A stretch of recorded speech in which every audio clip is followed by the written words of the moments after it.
முயற்சிகள் வெல்லும். வணக்கம். இன்றைக்கி நம்ம ஒரு சுவையான ஹெல்த்தான உப்பு கடலை லட்டு எப்படி செய்யலாங்கிறத பார்க்கலாம் வாங்க. அதுக்கு தேவையான பொருட்கள் நம்ம பார்க்கலாம். உப்பு கடலை ஒரு 100 கிராம் எடுத்துக்கோங்க. உப்பு கடலை ஒரு 100 கிராம் எடுத்துக்கிட்டிங்கன்னா வெல்லமும் 100 கிராம் எடுத்துக்கோங்க. எள்ளு ஒரு 50 கிராம் எடுத்துக்கோங்க. தேங்காய் துருவல் ஒரு அரை மூடி துருவி எடுத்துக்கோங்க. நெய் தேவையான அளவு எடுத்துக்கோங்க. இது வெள்ளரி விதை உங்களுக்கு எவ்வளோ தேவையோ அந்த அளவுக்கு வெள்ளரி விதை எடுத்துக்கோங்க. ஏலக்காய் 2 எடுத்துக்கோங்க. இப்போ உப்பு கடலை லட்டு எப்படி செய்யலாங்கிறத பார்க்கலாம் வாங்க. உப்பு கடலை லட்டுக்கு அடுப்பை பற்ற வச்சுட்டு இந்த மாதிரி ஒரு பேன் போட்டுக்கோங்க. போட்டுட்டு நம்ம உப்பு கடலை எடுத்துருந்தேன் பாருங்கள், அதை இந்த இதில் போட்டுட்டு இதை கொஞ்ச நேரம் அப்படியே வறுத்துக்கோங்க. வறுத்துட்டு நான் காட்டுறேன். நம்ம உப்பு கடலையை போட்டிருந்தோம், கைவிடாமல் ஒரு 5 நிமிஷம் நல்லா வறுத்துக்கிட்டேன். இப்போ இதை எடுத்து இது மாதிரி ஒரு தட்டில் இதை கொட்டிக்கோங்க. கொட்டிட்டு இது நல்லா ஆறணும். அடுத்தது இந்த பேன்லேயே நம்ம எடுத்து வச்சுருந்த இந்த தேங்காய் இருக்குது பாருங்கள், தேங்காவை போட்டுக்கோங்க. போட்டுட்டு இந்த தேங்காவையும் கொஞ்சம் நேரம் வறுத்துக்கோங்க. நான் வறுத்துட்டு காட்டுறேன் பாருங்கள். நம்ம தேங்காய் வறுத்தோம். தேங்காய் கலர் மாறாமல் இந்த மாதிரி கரண்டிலேருந்து எடுத்திங்கன்னா இப்படி கொட்டணும். மணல் மாதிரி அப்படியே கொட்டணும். இதுதான் கரெக்டான பதம். இப்போ இதில் நம்ம எள்ளு எடுத்துருந்தோம் பாருங்கள், இந்த எள்ளையும் ஏலக்காய் 2 எடுத்துருந்தோம் பாருங்கள், இந்த ஏலக்காய் இது 2ஐயும் போட்டு இதையும் கொஞ்சம் நேரம் கைவிடாமல் நல்லா வறுத்துக்கோங்க. நான் வறுத்துட்டு காட்டுறேன்.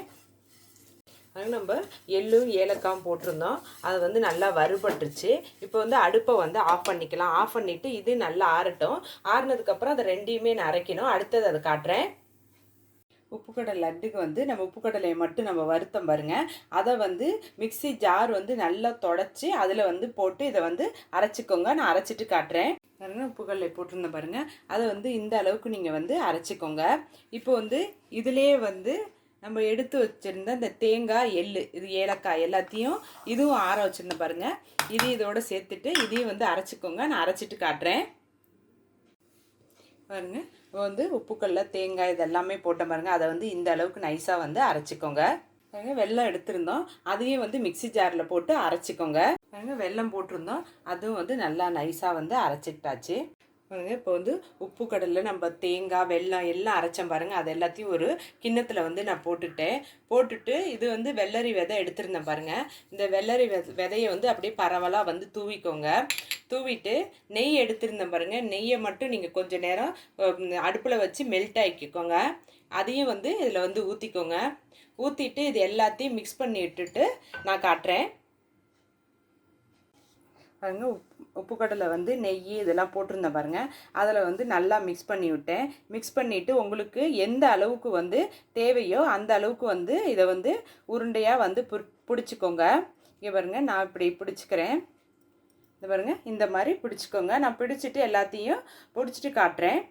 அங்கே உப்பு கடலை லட்டு எல்லாத்தையும் பிடிச்சிட்டு இப்போ இந்த ஒன்றையும் பிடிச்சி தட்டில் வச்சுக்கலாம். ஒரு ஹெல்த்தியான டேஸ்டான உப்பு கடலை லட்டு நமக்கு ரெடி ஆகிடுச்சு. இதை ஸ்கூலில் லீவ் விட்ட பிள்ளைங்களுக்கு இதை ஒரு ஈவினிங் ஸ்நாக்ஸாக நீங்கள் செஞ்சு கொடுங்க. உடம்புக்கும் அவ்வளோ ஹெல்த்து. இந்த வீடியோவை பாருங்கள். இந்த வீடியோ உங்களுக்கு பிடிச்சிருந்துச்சுன்னா லைக் பண்ணுங்கள், ஷேர் பண்ணுங்கள். உங்கள் முயற்சிகள் வெல்லும் சேனலுக்கு சப்ஸ்கிரைப் பண்ணுங்கள். நன்றி.